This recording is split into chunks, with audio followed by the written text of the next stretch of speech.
Hi, welcome to Square Ruth. Wait till you see who's here with me. A former student of mine. Now you know I was a math teacher, but this was not in a math class. Scott was in prison for 20 years. As you know, I was a prison volunteer and I taught a class called Thresholds. It was a decision-making class. That's how Scott and I met. And now, 4 years ago, Scott was exonerated. Scott was in jail for 20 years, and he got himself exonerated, and now he is a very inspirational speaker. He's here with us today.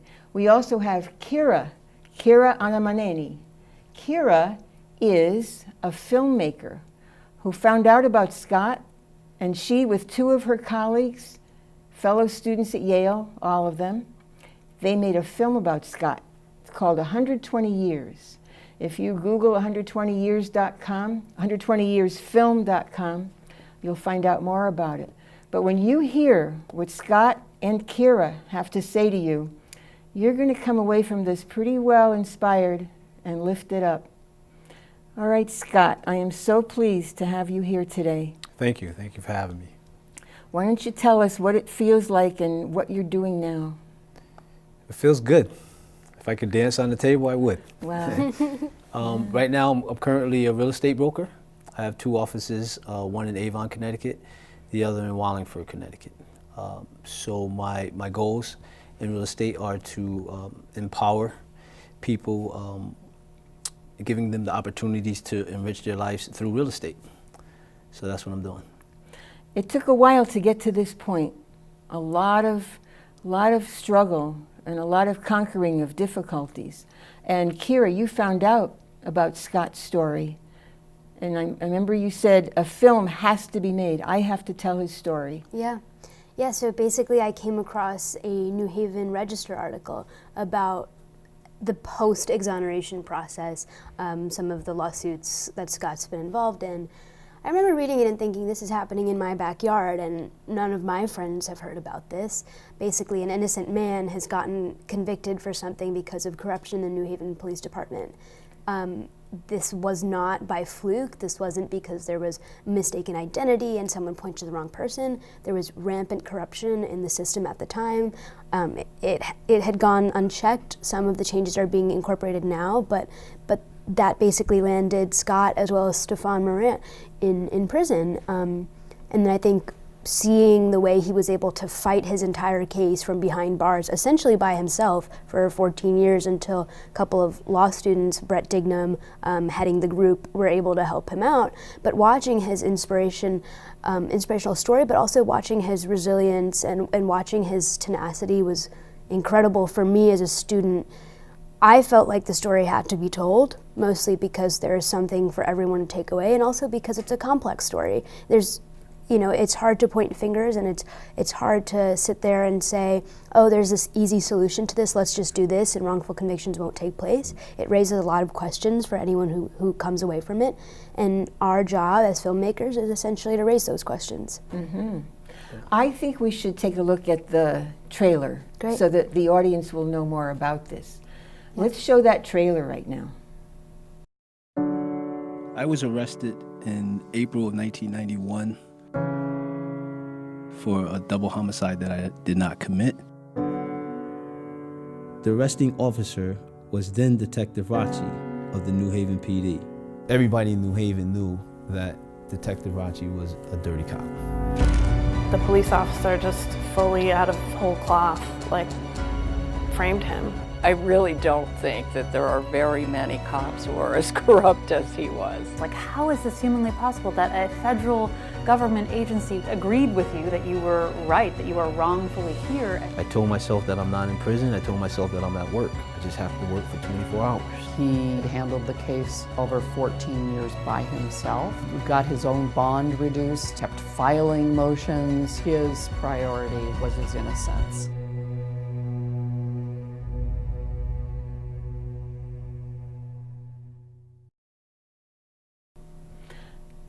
That really gives an idea of what happened over the years.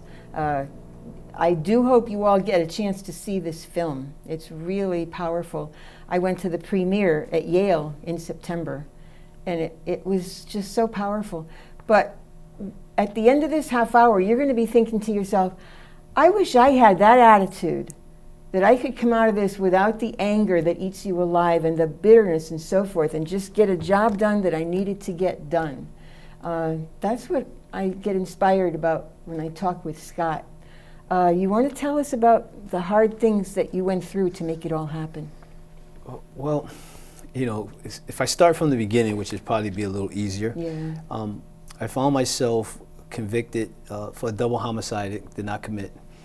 And going through the court process, I also found myself in a situation where I didn't think that my voice was being properly heard. And there was a lot of evidence that was just missing out of the case. At that time, I couldn't really point my finger on it. I just knew I was an innocent man. So having faith in the system, there's what they call an appeals process. So I'm still believing that, okay, somebody's going to see that something went very wrong at the trial level here, and it's going to be fixed.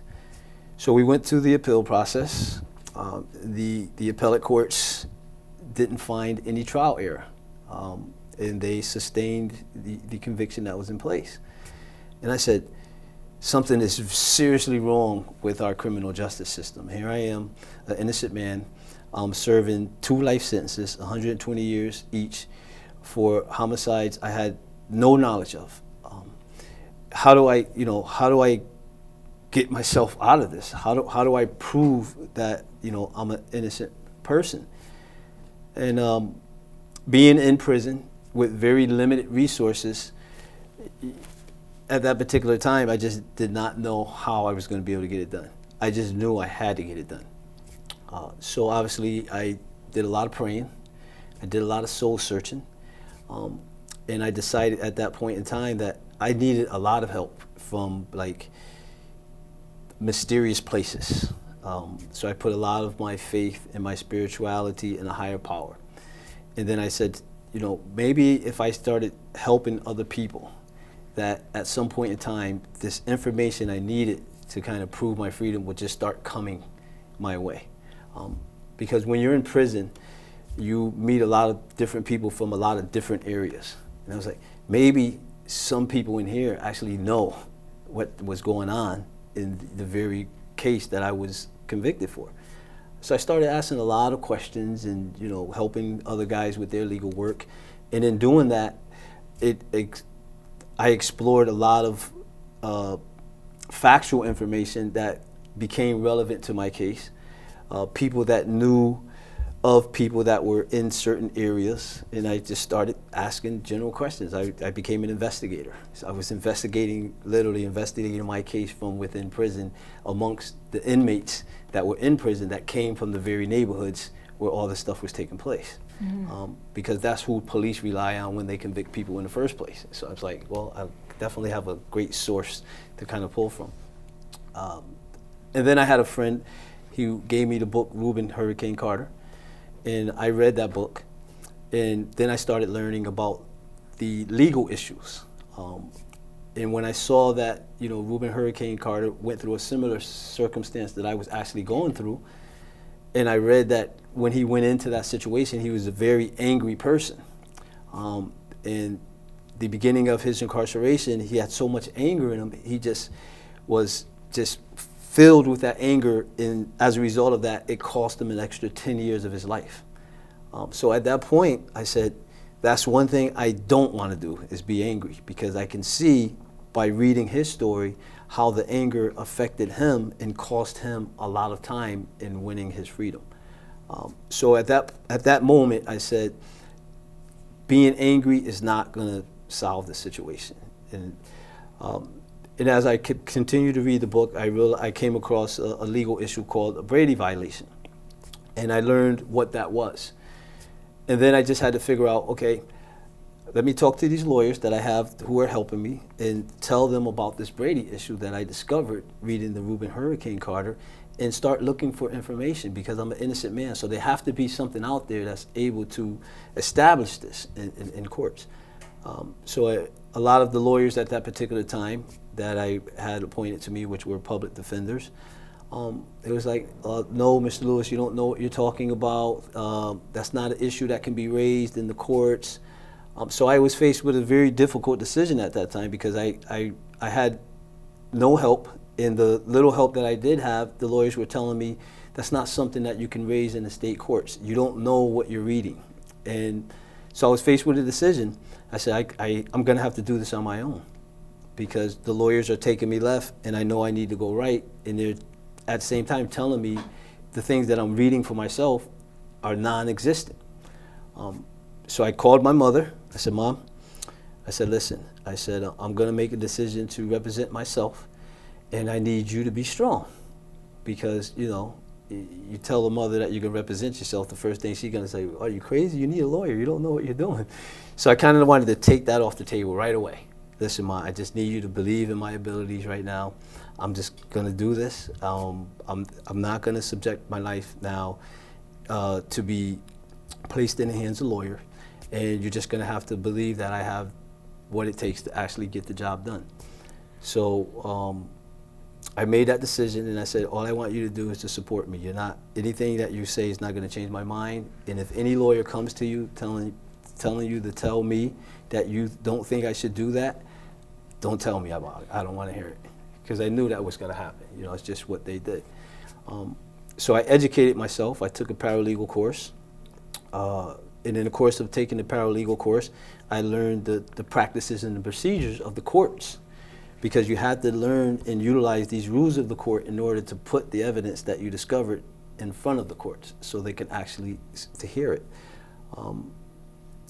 So, you know, that's what I did. I took the paralegal course, and the program that you and Dick came in, the thresholds course. I kind of like aligned those things in, see the picture clearly, you know, analyze and see the facts and expand the possibilities, and then act on it.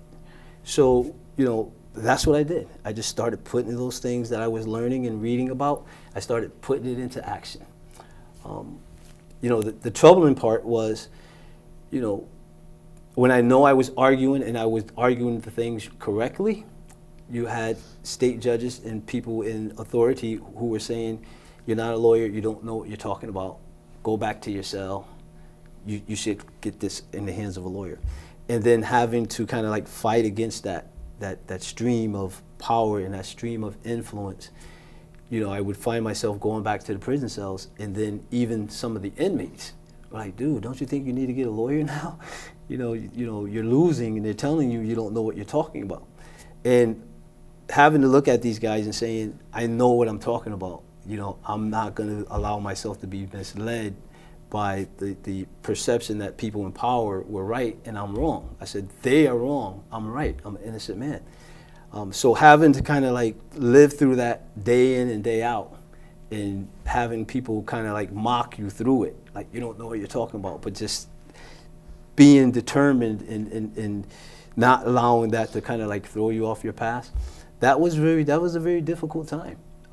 Because a lot of people looked at you like you're crazy. You know, there was a saying that, you know, only a man that represents himself has a fool for a lawyer. And a lot of guys would throw that at me. And I would say, well, a man who refuses to speak up for himself is a fool, period. That was my comeback, you know. And a lot of that strength had to do with, you know, the Thresholds program, just knowing that, you know, seeing the situation clearly for what it was, understanding that, you know, there was a big smoke screen that was being put up, and it was trying to tell me that I didn't know what I was talking about, and I knew all along that I was right, and just continued on that path. And during the course of that, continuing to help people as much as I possibly can. And then I started getting all kinds of help, which Carrie alerted to. You know, Brett Dignam, the law students came in after maybe 9 or 10 years. I was able to litigate through the court, the state system, go into the federal system, and I had a federal judge that recognized something's not right here. Something's not right here. And that judge reached out to Brett Dignam, And from there, I found myself with like 50 law students helping me and litigating and say, you know what, Scott, you were right, the judges were wrong. And that eventually, led to my freedom. So. Wow. I remember hearing you say you treated it like a job. Yes. You said, I'm not going to see myself as an inmate. I have a job. It just happens to be a 24-hour-a-day job. But my job is to get this taken care of, and you did. That's right. And Kira, you said, I remember hearing you say that you wanted to tell the whole story, and Scott said, yeah, you have to start before jail. Mm-hmm. You had a lot of stress and troubled things going on before you got framed for this murder. Who wants to talk about how that figured into the movie? I think, you want to speak to that? No, go ahead. So Kara and Matt and Lucas, they came to me and, they wanted to tell the story. And I said, obviously there's a lot of sensitive areas in one story. And I said, listen, lay it all out there. There's nothing to hide, because going back a little bit, and once I looked myself in the mirror and I started embracing this spiritual truth, the scriptures always said to me that the truth shall set you free, right? And part of telling the truth is, admitting where you went wrong in some of the decisions that I made in my life that put me in a position to allow these very people to do what they did to me. And to kind of like own up to that. So it was really important to tell that story as well. The ironic thing is, when the FBI, because the FBI, I called the FBI as soon as I got convicted. And I said, listen, I'm an innocent man. They're sending me to prison for a crime I didn't commit. And then the FBI came to interview me, and they said, sometimes, we get a lot of complaints of guys saying these things, and we try to help, but they can't pass the polygraph test or whatever the situation may be, or they don't want to be very truthful in the sense of admitting to some things that they have done wrong. So from that very beginning, I was just upfront. I said, listen, obviously I dealt drugs before in my life. I made a bad decision. I said, if I was put in prison for selling drugs, I wouldn't be making these arguments, because I would deserve to be here for selling drugs. But I'm not. They didn't put me here for selling drugs. They put me here for committing 2 murders. Those are 2 very different things. I'm not saying that I'm perfect. I'm saying that, I'm being persecuted and put in prison for a crime that I did not commit. So I had to admit those facts to the FBI of some of my wrongdoings and some decisions that I made in my life that weren't the best decisions. But like I said, I always believed that the truth will set you free.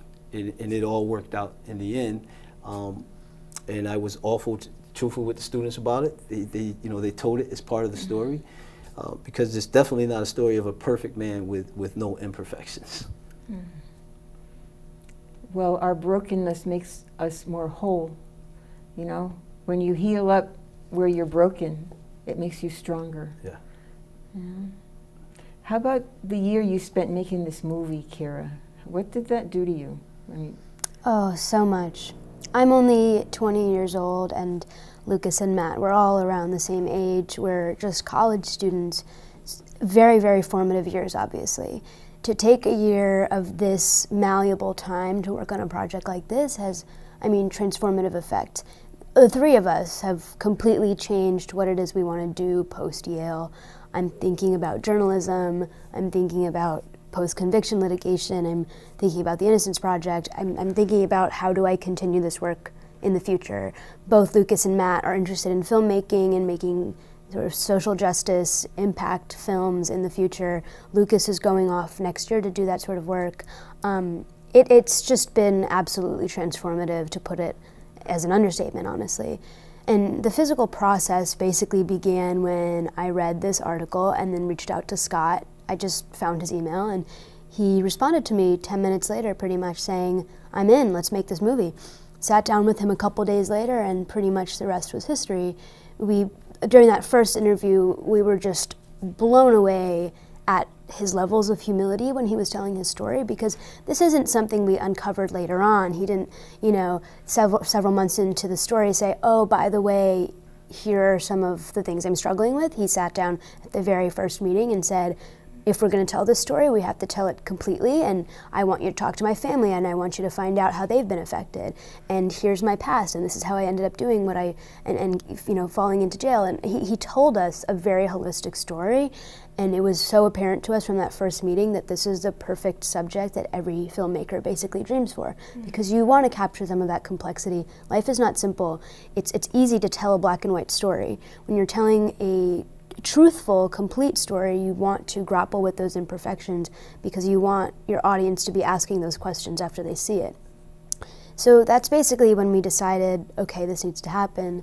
We first conducted a very, very lengthy interview with Scott.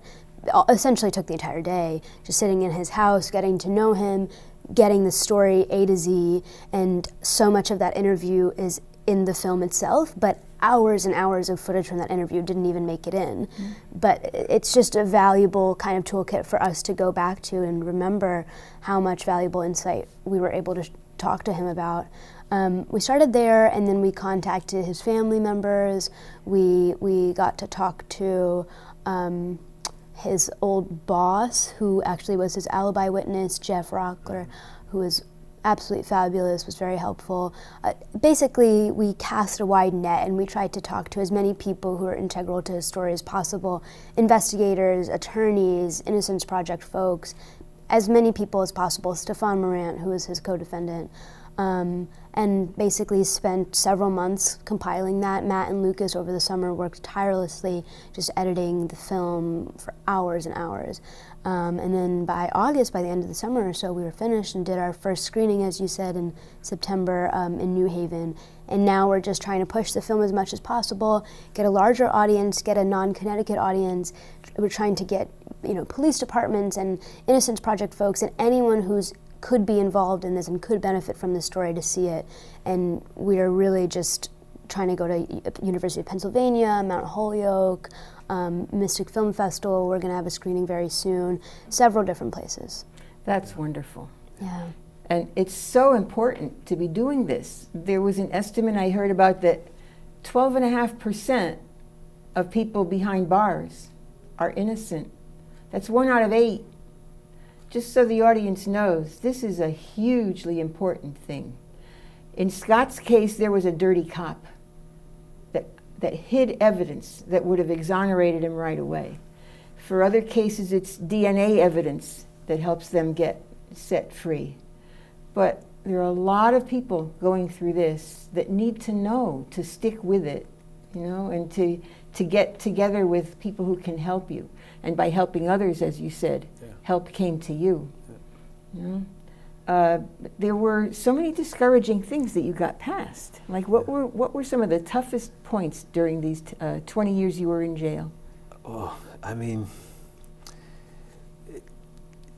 it's really hard to narrow it down, but I would say the toughest was knowing that I was arguing in front of men who automatically demand respect just because they wear a black robe and they sit on a bench.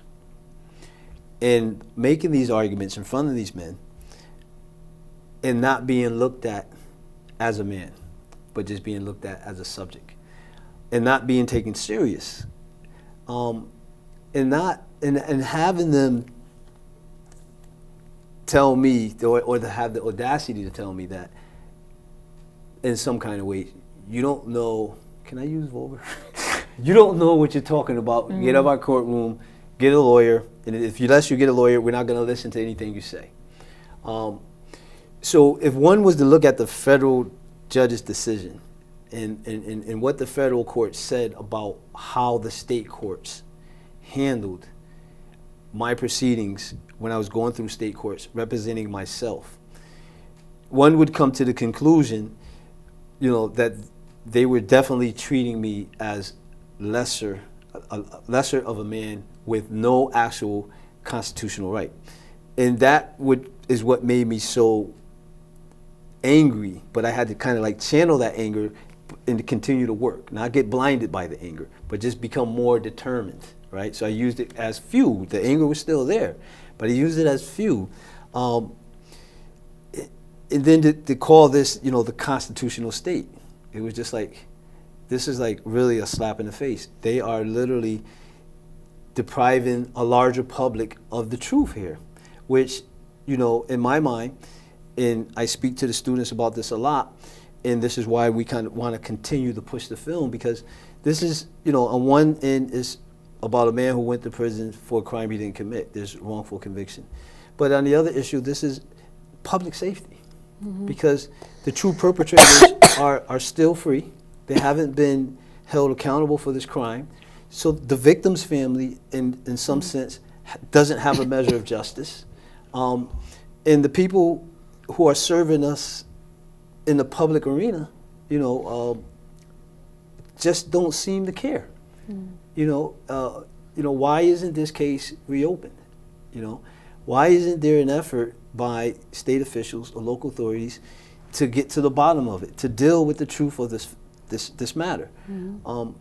So I always said to myself, and I told some of the students when we were litigating the case in federal court, that, you know, I'm fighting for my own individual freedom and truth, but I'm also fighting for, you know, the victims in a larger public, because when you have children, you have grandchildren, and you have younger children. I have a younger daughter now.